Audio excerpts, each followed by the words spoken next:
Military Broadcast Radio, the station that's giving veterans a voice. Find us on the web at mbradio.us. This entire military is one cohesive, dedicated force.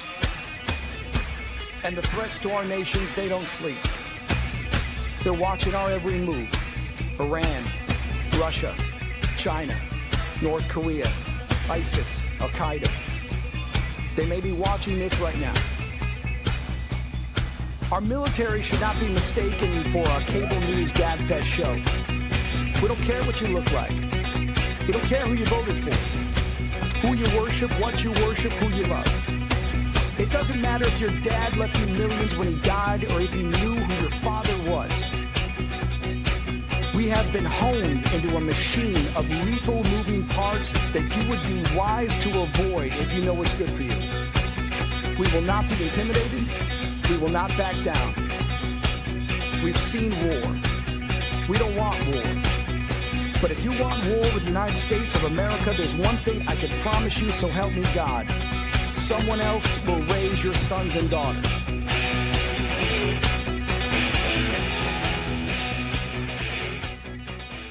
Military Broadcast Radio, the station that's giving veterans a voice.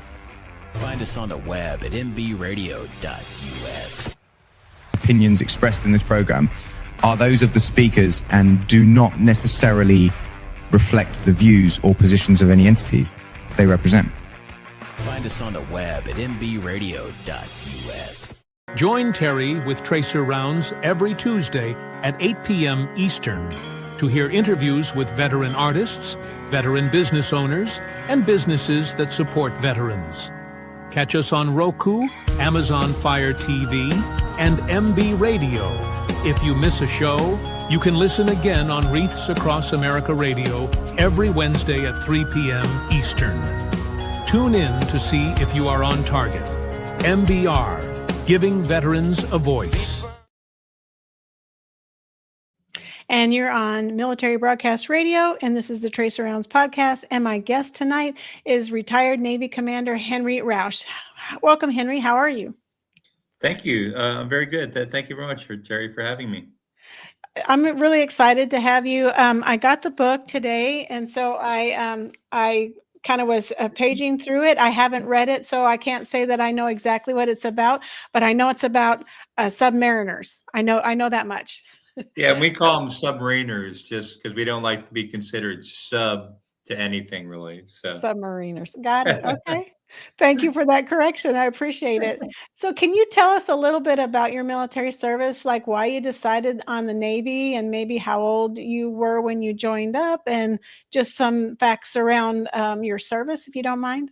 Yes, ma'am. Yeah, I've got maybe a little bit of non-standard acquisition. I grew up in a Navy family. My dad was a career Navy man. He was a Master Chief. He spent 30 some odd years in the Navy. Oh, wow.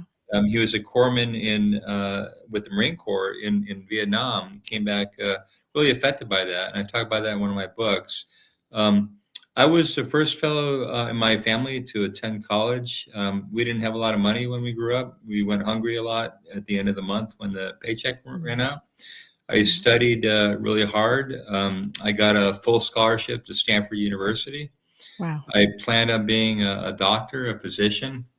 And one of the good things about Stanford is they have a lot of opportunity, and I was able to work in the Stanford Medical Center. I worked for a doctor. I did all kinds of stuff. And I realized that I make a lousy doctor. I wasn't interested. I mean, it's good to know that, Right. to be aware. And I just realized that it wasn't for me. So my junior year, I had a very high GPA because you have to be pre-med. And I had a degree in chemistry, which is very technical, and no interest whatsoever being a doctor. So this was the early 80s when, for your viewers, probably not a lot of people know, it was kind of like the last gasp of the Cold War. Ronald Reagan had become president, and he made a lot of truculent things he said, and a lot of intransigent things and saber rattling, and the Cold War kind of threatened to go hot a lot in the 80s, and he was building up the Navy to 600 ships. Wow. And part of that was they wanted to build 100 Fast Attack submarines in the Navy. And they needed to staff up the officer corps to do that. In order to do that, they started, normally the acquisition profile is either the service academies, like the Naval Academy, the Military Academy, or ROTC, and they started up a third one. They got people directly out of college, like myself, who knew nothing. I mean, I knew kind of from my dad, but I knew nothing about the military, and sent us to OCS, and basically made us a deal. About 2 years of training in OCS, and a year of nuclear power training, submarine school, and then we had to serve on a submarine for 3 years. So that's what I did. And I talk about in the book, I don't know why I did it. It seemed like a good idea at the time. I don't regret it whatsoever. It really really matured me a lot. I talk about in the book. The book's kind of there's a lot of things, but one of the things is kind of a boy to man story about me, like kind of learning that as it happens, the world does not revolve around me. So it was a good experience. Yeah, I think the military does teach us that it's bigger than us as an individual. It's the collective, and so we have to stop thinking about me and I and what I want, and it's what the group needs or what the mission is. So I agree with you on that for sure. So how is it serving on a sub? I've always wondered. I went on the Batfish. It's in Tahlequah, Oklahoma, Mhm. and it's very small inside. Because it's a smaller sub. I don't really know the different sizes, but in my opinion, it would be one of the smaller ones. And It is one of the smaller ones, Jerry. Yeah. So I have to fess up. So I was on a nuclear. So basically, everybody, 50s, 60s on, we're on nuclear submarines. They're much larger, much nicer than. So that's one of the first. I wrote the book for a lot of reasons. One of which was because people didn't know a lot about it. But the one thing I always have to fess up. It's not dust boat. It's not like living on a diesel boat where you don't get to shower for 80 days or whatever. Those men made a different stuff. I got to tell you, we had more room on a nuclear boat. We got we had an evaporator made 8,000 gallons of water a day. Most of that went to the drinking plant, but we got to shower every day, very short showers. But it's really, so I have to fess up. It's nothing like the Batfish. The one you're familiar with. There was a nuclear ship in our squadron actually called the Batfish. But to answer your question, being on a submarine, I tell a lot of people, first of all, it's very much more isolating than even space travel. Everyone thinks astronauts are gone, whatever. They're not. They're not really. These astronauts go to the space station. They talk to their wives every day. They have emails. They're not isolated. They talk on ham radio. There's one Canadian astronaut who gives YouTube videos. They're not isolated in any meaning of the term whatsoever. We were very isolated. We would go on these missions about 90 days. So about 90 days was the limit because we run out of food after that. So there'd be about 90-day missions. We didn't communicate with anybody because if we did, we'd give our position away. That'd be very bad for us. A lot of bad things would happen if we'd ever tried to transmit, because we credited the Soviets with very good geolocation capabilities. You get messages, but the physics of it is such that all our missions were above 65 degrees north in the North Atlantic, the North Pole. I went to the North Pole once. We did 2 missions in the North Atlantic Barents Sea area. That's all above 65 degrees north. The satellites don't work up there, so there's no high-speed communications whatsoever. So we had something called VLF, very low frequency, that transmitted very low frequency and very slow data rate, about a little bit slower than you can type, to get an idea. And we copy that a couple times a day. We get about a dozen pages a day. So you had no idea what was going on. I tell people it's like being in a coma. And it's very much like being in a coma because you have no contact with the outside world whatsoever. Basically, the broadcast was limited to operational traffic. And so you come back after 3 months and it's like, what is it now? It's November, right? So imagine, going into a coma in August and everything that's happened since August. You had no idea whatsoever. And, that affected you the rest of your life, right? Like years later, you'd be watching a movie. Yeah, I never seen this movie. Yeah, it came out. How did you not see it? It was big because you were in a coma then. You were gone. Right. So that's the one thing. It's extremely isolating.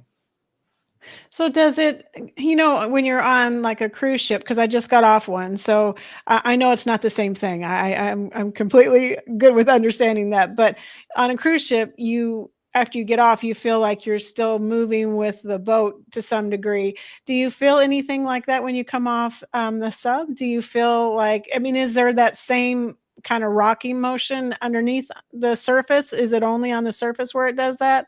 I'm Actually, really you don't. not familiar. No, it's a good question.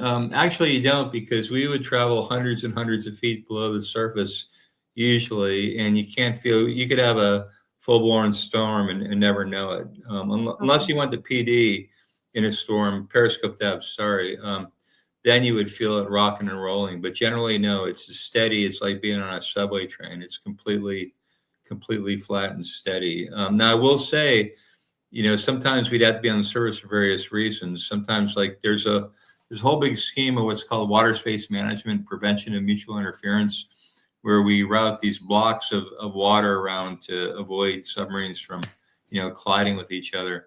A couple times you might not get the water submerged, so you're stuck on the surface in bad weather. And then it rocks and rolls like a pig, worse than you can imagine, much worse than that cruise ship, because the submarine has like a rounded hull, and you're going back and forth 30 degrees each time. And it's kind of sad, actually, because some people join the submarine force because they're seasick, which works out all the time, except when you're stuck on the surface, and then they're sick as a dog. Oh my goodness. So do you have problems with that? If that's the case, if you have to run at the surface, do you have is like half the crew not well and not able to function? Do you have any kind of like downtime because of that, or what happens in that situation? That actually, I'll tell you, one time on my second boat, we were stuck on the surface. We couldn't get water submerged in the North Sea. And thank the Lord, the skipper brought everybody down from the bridge, because when we came up, basically, and I talk about this in the book, you have very rudimentary stuff up there on the what you would call a conning tower. We call it a sail, but it's the top part of the boat.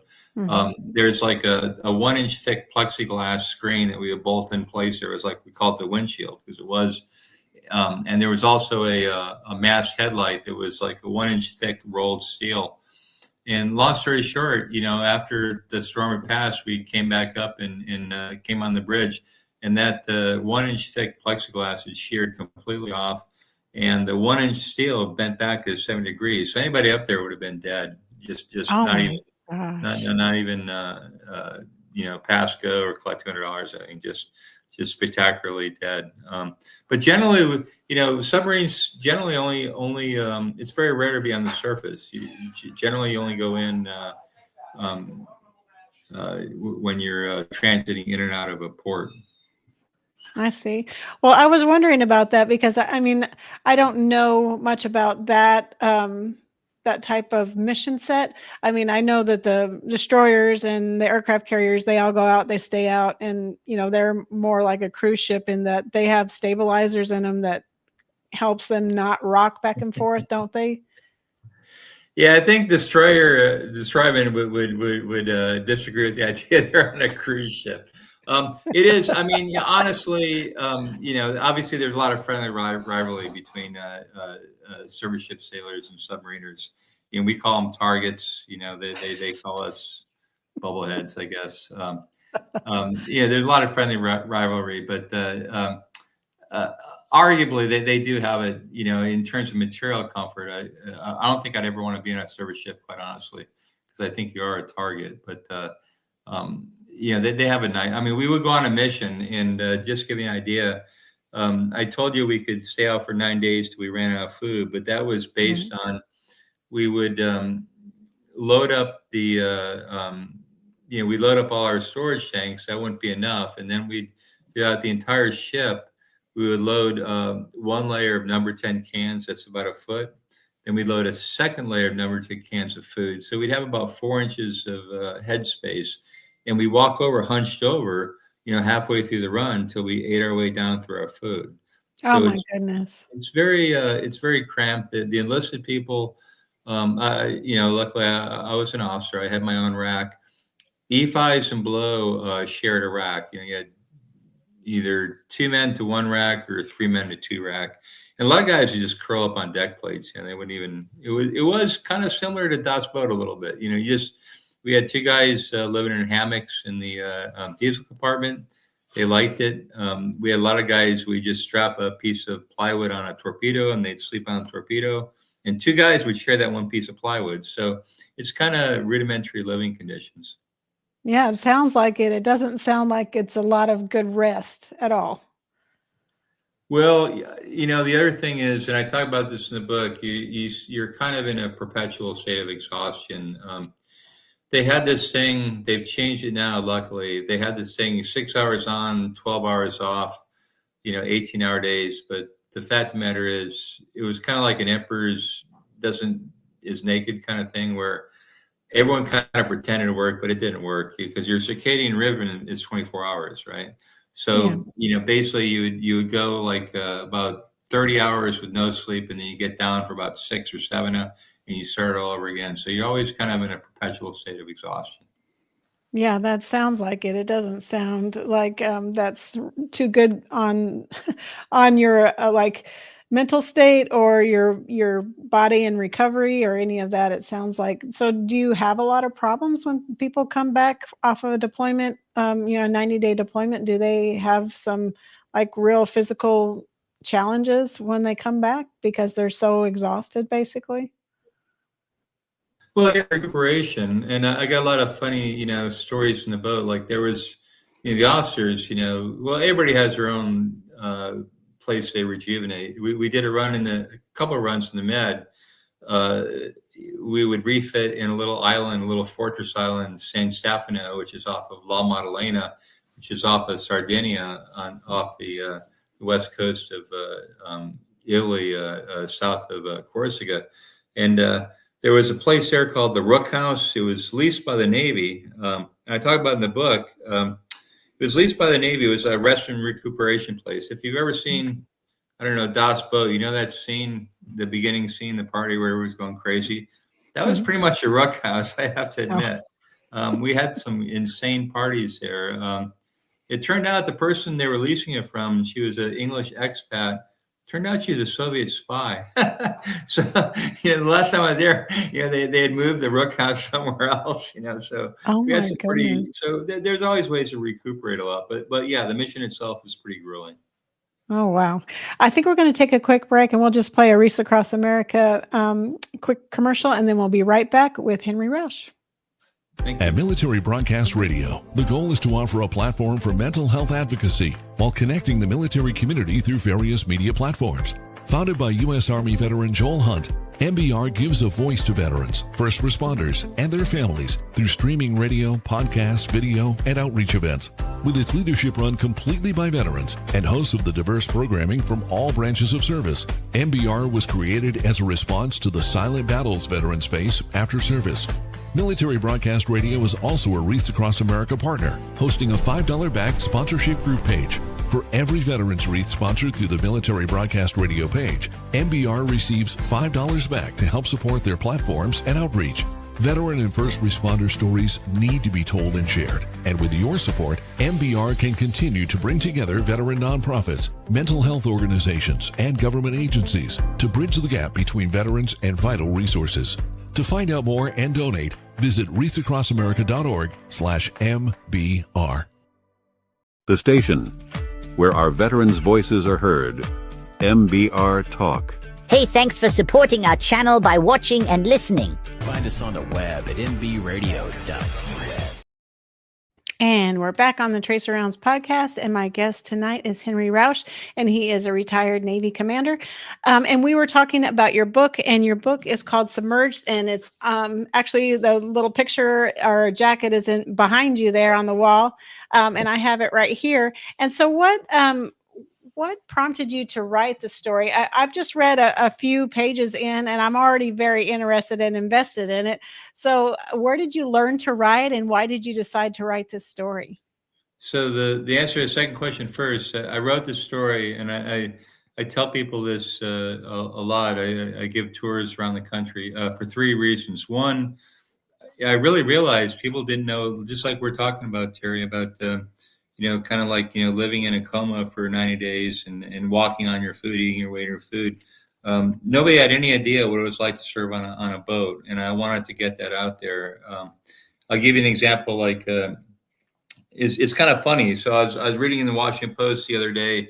We have these people movers, these little trucks that bring you to the terminal, whatever, and they want to get rid of them, I guess, but there's some kind of twidget professor in the University of Maryland says that, the concentration of carbon dioxide is too bad. It gets up to 2,500 ppm. It's about a 5-minute ride. Okay. So let me tell you something. So we breathe, because of the way our atmospheric control work, we breathe between 5,000 and 7,000 parts per million, not 2,500, 5,000 and 7,000 for 90 days straight. Okay. And, didn't hurt us.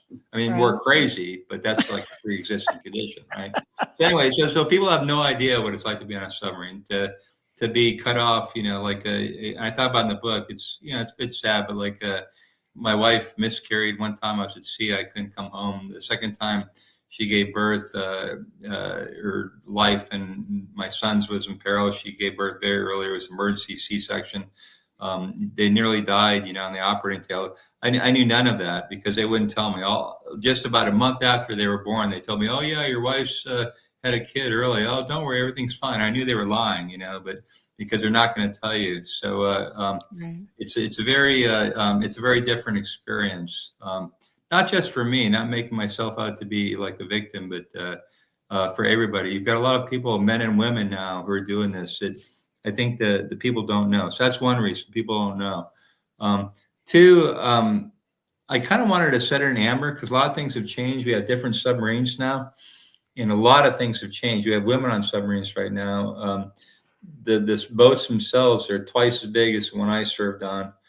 Basically, the one I was on was about twice as big as when you're talking about the Badfish, the diesel boat. And now the ones we make now are twice as big as the one I was on. They're way different. They're all automated. They're computerized. Nothing. They don't really have periscopes anymore like we used to have periscopes. They don't have the same. Everything we did was very manual, and now they have all push button machines. So I wanted to set that in amber.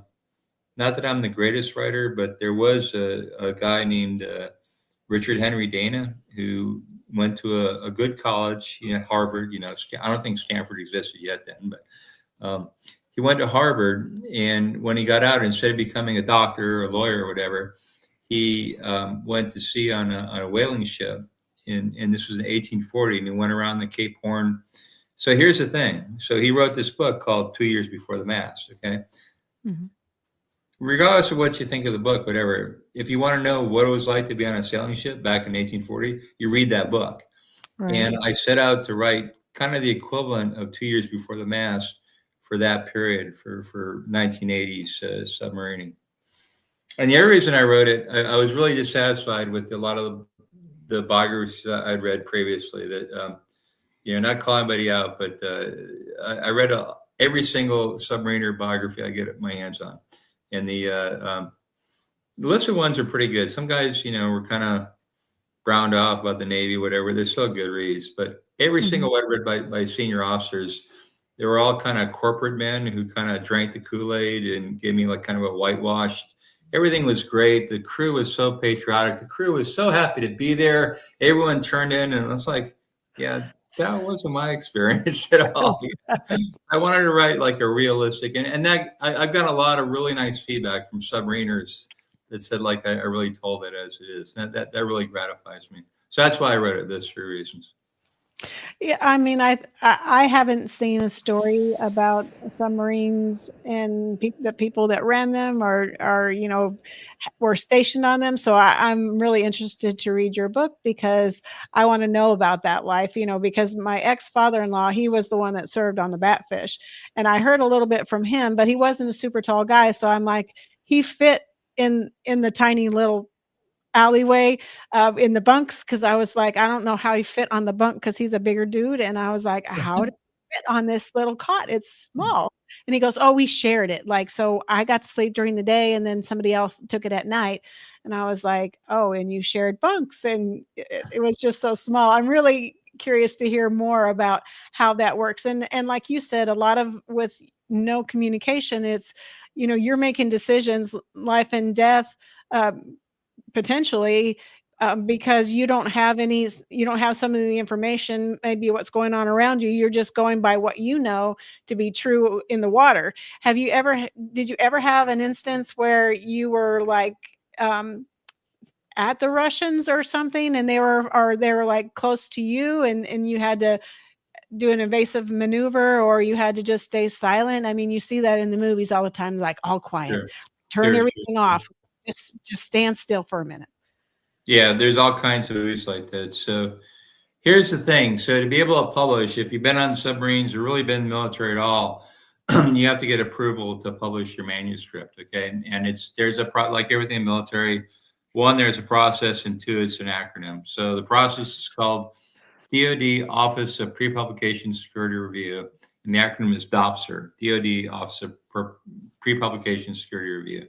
So I had to submit my manuscript to that, and everything I can tell you was what was approved there. Now, we'll tell Mhm. you, um, I did not get, when I submitted, it took about 2.5 months to get approved, and they did not redact a single operational detail whatsoever. Wow. They redacted about a dozen things about the nuclear plant that I put in that I thought were interesting, but actually they're very good editors. Like when you publish a book, you have to get an editor, and they're not inexpensive. And Right. Naval Reactors was the best editor I have because process of editing, if you write N, like you end up with about 0.85 of N because you just take out a lot that's extraneous. And they took out a lot of stuff I put in about the reactor that nobody really can make your eyes bleed to hear about the reactor. You wouldn't care. Your life is better for naval reactors taking that stuff out. So to answer your question, so in the book, I specifically, and the other thing they say is don't use anybody's names, or if you do, you have to get their permission. So I had to change all the names. I don't even mention the name of the boat actually, because I wanted it to be a little more timeless. But I actually don't mention any nationalities. So I don't say we did this and that against the Russians or anything. There's operations in there that I talk about that we got very close to other contacts. Mhm. We were looking for guys and we got run over by guys, but I never say the nationality because maybe I could have and they would have approved it, but maybe I couldn't and they would have redacted anything. So I'm on Right. safe ground to say what's in the book, which is I did not mention any nationalities. But we did operate in the North Pole, in the Barents Sea, in the North Atlantic. So you connect dots, but I didn't say that. Right. I understand. No problem here. I just was curious, do you just see so many shows, and I know they're movies, but they talk about like all quiet and like trying to like don't drop a pin, don't do anything because they'll hear every little sound. Is it really like that? It really is like that. I'll tell you a funny story on my second boat. Yeah, so you know, quietness is a coin of a realm in submarining because fundamentally you detect each other based on noise they're making, and these things are engineered so well now to reduce your sound signature that it might be something as simple as somebody dropping a wrench or something.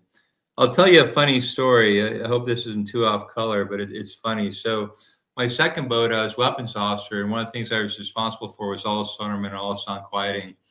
And I was upset about something. I don't know. So basically, the officers we eat the same food as the enlisted crew does, but we're in a separate mess, a wardroom.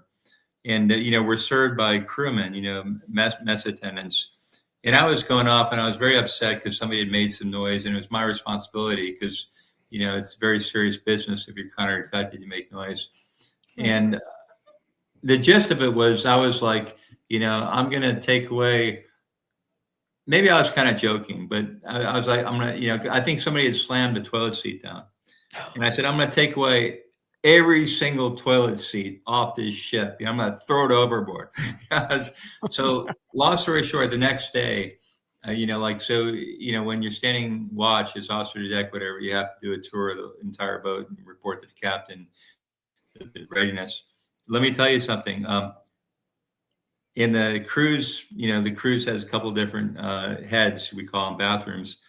Every single one, they were taped down. The toilet seats were taped down. You would never, ever get that off in a million years. Yeah. So the crew had heard me, and they had responded by taping everything down. But no, it's serious. It's serious as a heart attack. Yeah, quietness is the coin of the realm.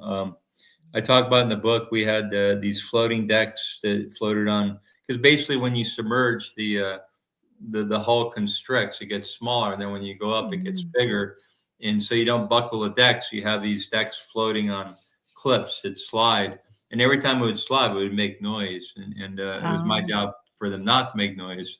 And I wasted barrels and barrels of grease trying to grease these cliffs so they wouldn't make noise. Because I'd hear about anytime it made noise, I would hear about it. Oh my goodness. It's very serious because, you don't want to be the guy who failed to do his job and you got torpedoed or something or got counter detected, whatever, because you didn't do your job, I mean, that's the other thing too on a boat. There's officers listed, but it's 100 men on a boat just trying to live together and do a very difficult job. And you know everybody. There's no secrets on a submarine. You know everybody, and you are all counting on each other. There's you know everything about there. There's if a guy is like 75% on this, that and you all trust each other and live and die by each other.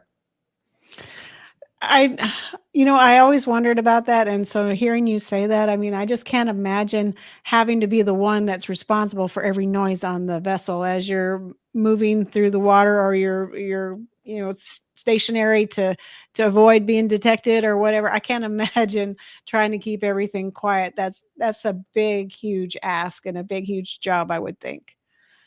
And it would, they're engineered. It would give me nightmares. Well, they have engineered to, speaking of nightmares, but they're engineered to be quiet. I mean, we've got, the United States Navy is bar none, makes the quietest submarines. But then again, we do a lot of work to maintain that. And I talk about in the book, we would go down to AUTEC range and we'd have these giant hanging arrays that would listen to us. And they're a couple 100 yards apart, and we drive through at different speeds. That's one of the first memories I remember as a junior officer, trying to drive the submarine through these, kicking it through the goalposts, and going slow is easy, but then we go faster and faster and the things would just whip by you really quick. And you didn't want to be the guy that ran into one. That would be bad, right? It probably costs a lot of money. So it's very serious business. We take it very seriously, and it's not just one person's job. I mean, if, there's like 1,000 little different things. Like they have these things are mounted on these big rubber cushions, sound mounts. Well, if you paint over that sound mount, everything in the military you paint, right? Right. That would create a sound short and would send the sound into the water. So you could obviate, I don't know, $100,000 worth of sound scene by one paint job, right? So we're always looking for that. Is there a type of person that does better on a sub, do you think? Is there a type? Is there a certain personality? Is there a certain aptitude for being on a sub, would you say? Do they look for certain characteristics or certain things in your personality or in your testing that makes you a better person to be on a sub versus being on a ship or a destroyer, something like that, a carrier? Yeah, so a lot of stuff to unpack there. So for one thing, I always get asked, I can never be on a boat, I was claustrophobic. Well, if you're claustrophobic, it's all voluntary. You wouldn't volunteer anyway. So right. I think that's the first thing. It selects for people just don't, and it's not anything to be proud of. It's just like, being colorblind or having good eyesight or anything else, the Lord gave you, right? Right. You're just not. I'm just not. I could crawl into a tiny little tube, right? You could keep me there for, 8 hours. It wouldn't bother me in the slightest. But other people, after MRI machine, would go crazy, right? So Right. that's one thing.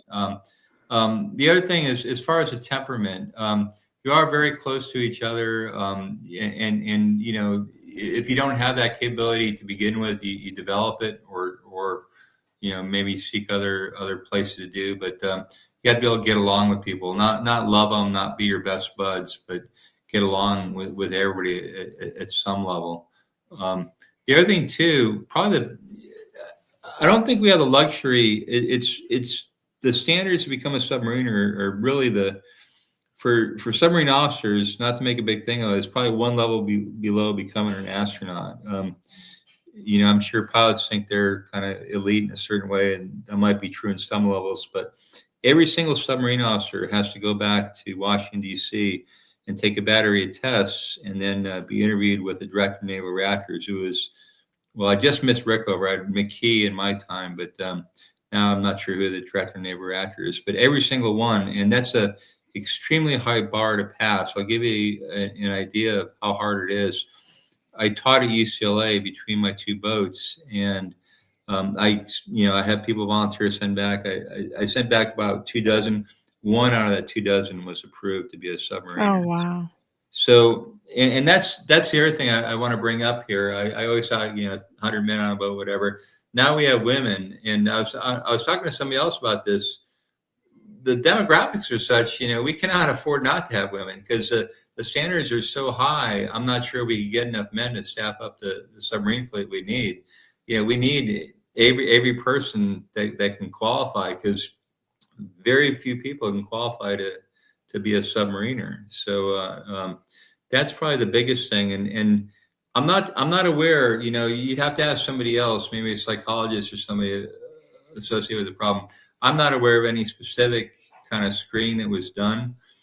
Just the nature of having to go back and interview with the Director of Naval Reactors and go through this kind of grueling 2-year pipeline of the submarine school and that and nuclear power that weeds a lot of people out that wouldn't be suitable. Yeah, that's a long commitment, 2 years to get trained up to do your job. I mean, most people get training 3 or 4 months and they're ready to hit the job market, hit what they're supposed to be doing. But with, being on a sub and doing that schooling, 2 years is a huge commitment to really learn what you need to do and to be ready for your position. So that would take some perseverance. Yeah, so to give you an idea, like you've probably flown, if you're in the military, you've probably flown to San Diego, right? Next time you're flying to San Diego, and I thought about this in the book, when you're landing, you look up, there's North Island there. It's got those carriers around North Island, and there's Point Loma has the submarines. Let's say you see like half a dozen submarines out there and say 3 carriers tied up in North Island. You are looking at 12 nuclear reactors, all within 2 miles of downtown San Diego.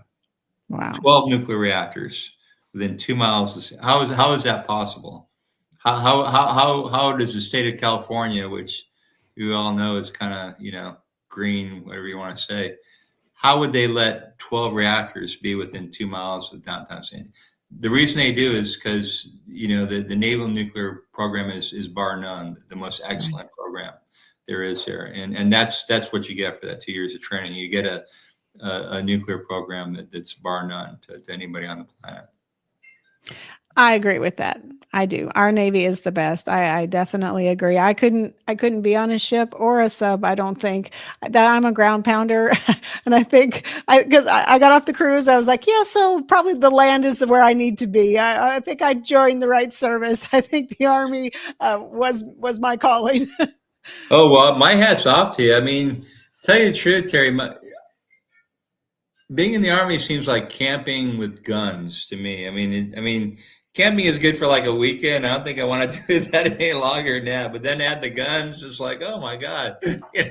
So my hat's off to you. Well, mine's off to you, definitely. We're going to take another quick break, and then we'll be right back with Henry Rausch. Here we go with Joe Muse.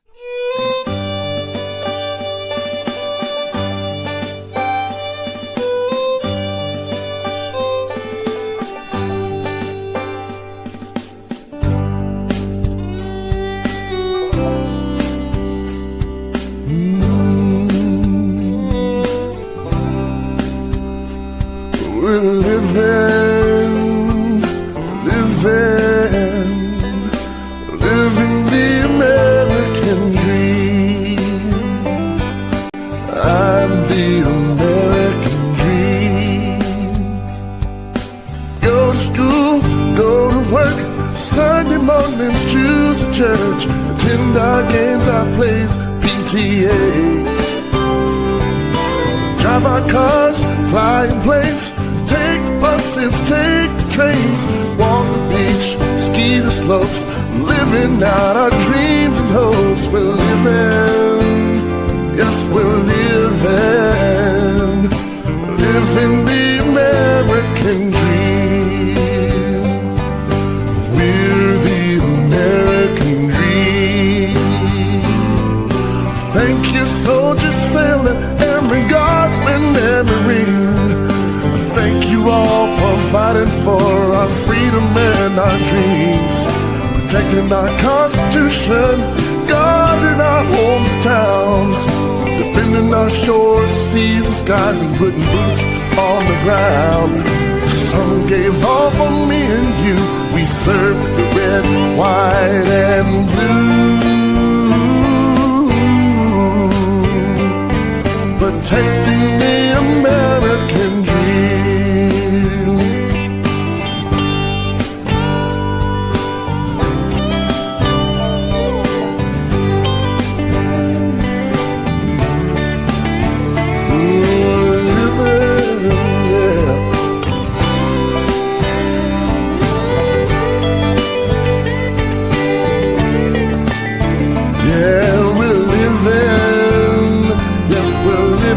Thanks to you, living the American dream.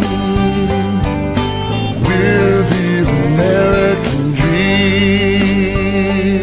The world's become a smaller place, many creeds and one big race, staking our claim to the Creator. We have to find a way for each to still be different but live in peace. Till then, we must protect ourselves, 'cause we're living, yes, we're living the American dream. I'm the American dream. We're the American dream. The station where our veterans' voices are heard. MBR Talk. Hey, thanks for supporting our channel by watching and listening. Find us on the web at mbradio.net. And we're back on Military Broadcast Radio on the Tracer Rounds podcast, and giving our veterans a voice is Henry Rausch is our veteran tonight, and we're talking about his book Submerged, and then you have another book out, right? I do. It's called How to Hotwire an Airplane. It's fictional. It's based on my experiences flying, but it's fictional. It's really, the character in it is kind of based on my dad. It's about a Vietnam vet who has kind of severe PTSD from his experiences in the Vietnam War, and is saddled with a lot of guilt, and kind of exercises that guilt and redeems himself. He ends up flying immigrants over border checkpoints in Texas. So that's it might be considered a little bit political, but it's more about like how men deal with like guilt and trauma. So it's like I said, my dad was he was 30 years something Navy vet. He was a corpsman, which is basically like a medic with the Marine Corps in Vietnam from 65 to 67. And he came back and he was, your basic, like real solid fellow up to the point, about my age actually. And then he started really, really breaking down. And if he thought about anything that had happened, and I realized like everything had been bottled up for him in 30 years, and then it just kind of all released at once. And so I kind of wrote it about that, about like how somebody, deals with that. Like, I'm not sure flying immigrants over border checkpoints is the best way to deal with it, but that's what he does in the movie, in the book. Right. Or it could be a movie, right? I hope so. Netflix, if you're watching this, it'd be a great movie. I'll tell you, you'll never, I'm trying to get into this writing business. I'm writing my third book right now. There are a lot of very common, it's always werewolves and 14-year-olds, and they have a hot vampire or something. I don't know. This is very different than that. Right. Aren't you a pilot too? I am. I've got about 4,000 hours as pilot in command. I bought a plane right after I got out of the active service. And I don't think it's a coincidence. I think that was kind of the only thing that would kind of suffice for driving submarines. They're very similar in a lot of regards, one of which is, you can't be one of these people, oh, I thought I did this. I thought I latched that, whatever. You have to, there's no, oh, I thought that. You're dead. You're just dead 1,000 times over. If it demands absolute attention to detail. And I kind of enjoy that. Yeah, I am. I've flown a lot. I used to fly for rescue. I don't do it anymore. Used to fly for a rescue outfit, pilots and paws. We'd fly dogs, from kill shelters to people who are adopting them. But it's a lot of fun. Yeah. So do you just fly for fun now, or do you fly like any kind of like charter of any kind or something like that? Or is it just all fun? Just for fun. Yeah. I mean, sometimes I use it like for business purposes, but yeah, just private. Yeah. Not professional or anything like that. Yeah. And so you probably have something maybe the size of a Cessna. Yeah, it's a Piper. Like, there's the- no thing like, friends don't let friends fly Cessnas. It's a joke, but yeah, it's a Piper. It's a Piper PA-38, but it's same size. Yeah, it's a low wing thing. Yeah. So those planes, they tend to kind of rock like a boat does when there's a lot of turbulence. And so those could make people kind of like not feel so good as well if they're not steady with motion and rocking and all that. So do you find that people that you take up in the plane, some of them go, "Oh my goodness, I wasn't expecting an amusement ride. I was just expecting a plane ride." No, I got to admit, I've had a couple people throw up in my plane, yeah, which is a pain because you got to wash it out. But yeah, and I don't think it's anything. I said this earlier. I don't think it's anything to be proud of. It's Lord gave you the ability to deal with motion sickness or not. So it's nothing to be. Oh, I don't get motions. It's nothing to be proud of. But I don't. I can get rocked around like a big dog. But yeah, I've had a couple people throw up in that plane. Yeah, because you did get rocked around a good deal when there's turbulence. Absolutely. It's a lot more than being on like a airline or something like that.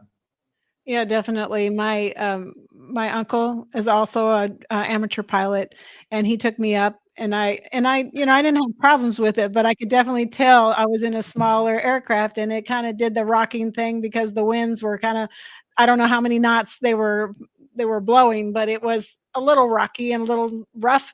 And I was like, oh goodness. And I was like, I'm glad that I'm able to handle this, but I can just imagine somebody that's not good with that kind of motion, not doing so well in that environment. So what are you said, what are you writing next? You said you're writing another book, and it's going to be about what? Yeah, I am. So the working title, well, I like to call it Google Maps Handicap, but I don't think I can because lawyerly stuff. So I'm going to make up a name for Google. But basically, it's about two lunkheads that invent this app. Like, like when you use Google Maps and it tells you you're going wherever, I don't know, pizza place, whatever, it tells you when you get there, right? Right. So that's basically your handicap is what I'm saying. So it's a racing app where people try to beat their handicap and beat their time. And it kind of becomes kind of like a Fight Club for soccer moms because everyone can do it. And all of a sudden the whole nation is doing this app and racing, and it gets involved with crypto and credit default swaps. And before you know it, there's going to be a big race that's going to destroy the world economy. So the United States has to turn off all the GPS satellites. So that's the story. Oh man, that sounds pretty involved. I can't wait to read it. Well, one thing while I was thinking about it, you said, was it your grandfather or your father was on Badfish? It was my ex-father-in-law. He was in the Navy and he served on the Batfish, and he lives in Oklahoma, and the Batfish is in Tahlequah, Oklahoma. Mhm. And so it's dry docked, and it's a museum where you can walk through it. So I decided, well, why not go? Because, he served on it and I could kind of see maybe something, like kind of maybe understand what he did in service. And I was like, man, this is small. Like, I don't know how tall guys do in this environment. Well, I'll tell you what he did. So the Batfish was one of the submarines that served in World War II. It was a diesel boat that brought the fight to the Japanese. I talk about this in my book, in Submerged. The submarine force comprised 2% of the U.S. Navy. It sank 55% of the Japanese shipping sank Wow. in World War II. So 2% of the Navy sank 55% of the shipping. And they paid a horrible price for that. The submarine force was the number one force, not in total numbers, but in percentage of fatalities. So that just shows men like your father-in-law and the men that served with them on ships like the Batfish. We just owe a tremendous debt to, they had the highest mortality, higher than any other planes, whatever. When, they only, what is that? 78% came back from those missions.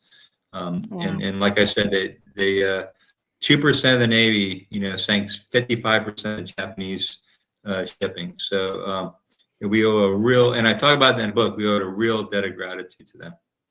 Yeah, definitely. I had no idea. I mean, that's impressive. That's why I wrote the book. Like I told you, people don't understand, and I wanted to put that out there and put that out in the book, and I think we're in a similar situation now. Admiral Nimitz, after Pearl Harbor, he said that submarines were the only force he had to take the fight to the enemy after Pearl Harbor when they're trying to rebuild the fleet.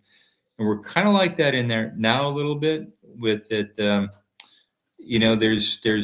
China has these hypersonic missiles that will, just take out a carrier like nobody's business. There's no real way to defend against something going, Mach 6 or 7.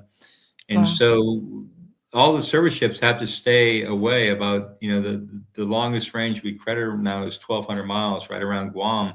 They can't, in a shooting war, they couldn't go west of that line without being subject to these hypersonic missiles. And the only thing we have in the nation that can take the fight to the enemy are submarines. And so we're kind of back in that position after Pearl Harbor, where submarines are the only, and so I bring the discussion full around. It's men and women serving, but it's not a whole lot. Any given time in the pack, you might have 7 or 8 submarines on station. That's it. That's the thin line, protecting us right now. Wow. We got about 50 altogether. It kind of varies depending on what's getting decommissioned or commissioned. But of those 50, 20 are in the pack, 30 are in the land. Of that 20, about maybe 8 are on station at a given time. You got 150 men and women on board a boat, right? So you're talking, 8 times 150, maybe 1,000, 1,200 people are defending us, and they're on the line right there. I mean, we owe the people like your ex-father-in-law a debt of gratitude, and we owe those men and women right now on those boats a real debt of gratitude. Yeah, absolutely. Absolutely. I mean, to hear and understand the gravity of what they do and to know that they're the ones that are on the front lines, basically protecting the nation. It's just hard to fathom, and it's amazing. Yeah, we definitely do owe a debt of gratitude to you and what you've done, and then to what the ones that are serving now are doing. Certainly. Well, yeah, I'm not sure how much I'm owed, but I really like to get the message out, and I've been very gratified. I've gotten a lot of almost hilarious, really gratifying emails and reviews from people. People tell me like I told it like it is. One guy told me it was like better than Run Silent, Run Deep. One guy, one of my favorites, he said, I'm sad I finished a book. I walk by the book every day on my bookshelf and just look at it from time to time. Right. Will there be a sequel to the book? Like, will you talk about something else in your service? Will there be another one to Submerged, or you think that's the end of that story? The only caveat to that is I did publish on my website, which is henryrausch.com.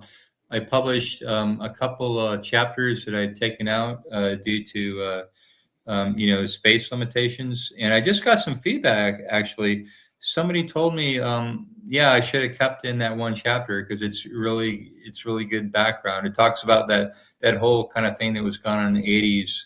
80s were kind of there's always this sense about history that you look back, you watch it on Discovery Channel, History Channel, you think it's inevitable. But when you're living it, it's not inevitable. And it was kind of a scary time in the 80s. We had the Cal 007 shoot down, the Korean airliner that was shot down by the Soviets. We had a lot of scary things that brought us very close to nuclear war. We had something called Able Archer, which was just a standard NATO exercise, but the reigning gerontocracy at the time in the Soviet Politburo thought it was a precept for a nuclear war, and they're all ready to launch. And the thing that saved us, there was a mole, actually, a spy in the Soviets that told the English, actually, like, these guys are ready to launch a counterstrike. And that's something you don't know, we know about now. We didn't know about then in 83 when it was happening. It's been called the closest we've ever came to nuclear war after the October 1962 missile crisis. There was another time, I forget when it was, it might have been 87.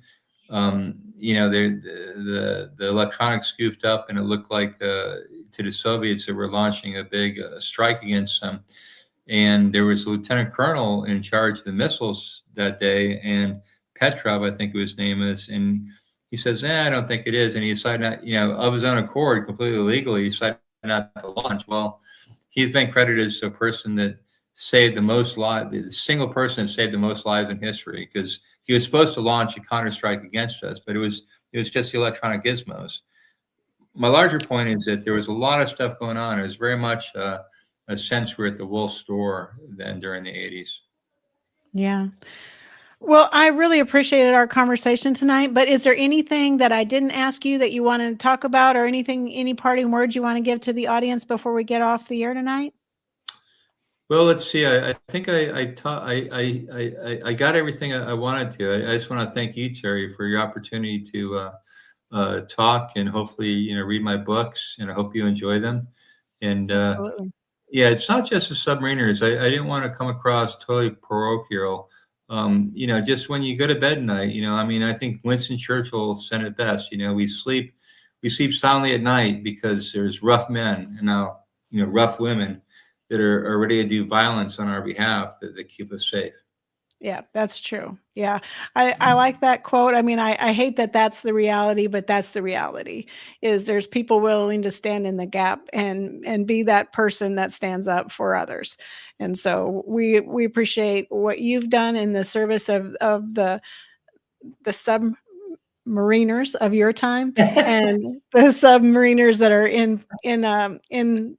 in the hopper now, or in everybody that's serving currently, because without them, we wouldn't have the freedoms we have, because they're standing in the way of us being overtaken or something along that line. So we appreciate all of the ones that are serving and have served, because you set the bar. So we appreciate that. Thank you, Terry. Thank you for the opportunity to talk. Yeah, absolutely. So this was Henry Rausch, and his book is Submerged. So get that today. You can order it on Amazon. I put the link up, and if anybody needs a link, let me know. But I really appreciate the conversation, and I thank you so much for coming on tonight. Thank you. Bye-bye. Thank you. This is Tracer Round signing off. Justice Jackson, they captured Hermann Goring alive. Tell me about him. He's the face of the Nazis. I'm going to put Goering on trial. Never escapes the hangman's noose. Very sure of yourself. No man has ever beaten me. Goering has to fall. You don't just have to win, you have to be flawless. You're walking into a trap. Knowing what we know now, would you still follow Adolf Hitler? Nuremberg. Rated PG-13, now playing only in theaters. Ladies and gentlemen, thank you for tuning in to Military Broadcast Radio. As we wrap up today's show, we want to remind you that the podcast of today's episode will be available right after we go off the air. So if you missed any part of the show or want to listen again, be sure to check it out. And remember, we're here to support and honor our veterans. Your stories and experiences matter, and we are committed to giving you a platform to share them. That's right. We're here to give our veterans a voice. So don't forget to catch the podcast and stay connected with us. Giving our veterans a voice.